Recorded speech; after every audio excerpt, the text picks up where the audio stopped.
اس وقت پاکستان میں جو حالیہ دہشت گردی کے واقعات ہیں اس میں افغانستان کی سرزمین استعمال ہو رہی ہے، ٹی ٹی پی اس میں ملوث ہے، شواہد دیے گئے ہیں، لیکن افغان حکومت کی جانب سے جواب یہ آتا ہے جب کہ یہ پاکستان کا اپنا انٹرنل معاملہ یہ خود اس کو دیکھے، تو پاکستان کی تو مجبوری ہے کہ وہ اپنی نیشنل انٹرسٹ میں اس طرح کے اقدامات لے۔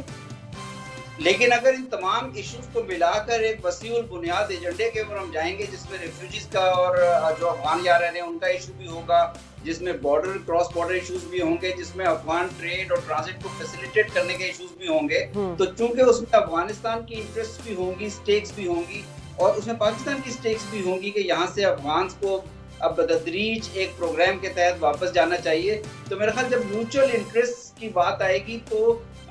اس قسم کے معاملات پر ایک سولوشن اس قسم کے معاملات کا تلاش کرنے میں زیادہ بہتر مدد ملے گی۔ جب ہم انڈیویجولی کسی ایجنڈا پہ ڈیل کرتے ہیں یا سیکیورٹی ایشوز کو ایک علیحدہ سے ڈیل کرتے ہیں اور دوسرے ایشوز کو علیحدہ سے ڈیل کرتے ہیں تو پھر ہمارے درمیان وہ ہم آہنگی پیدا نہیں ہوتی۔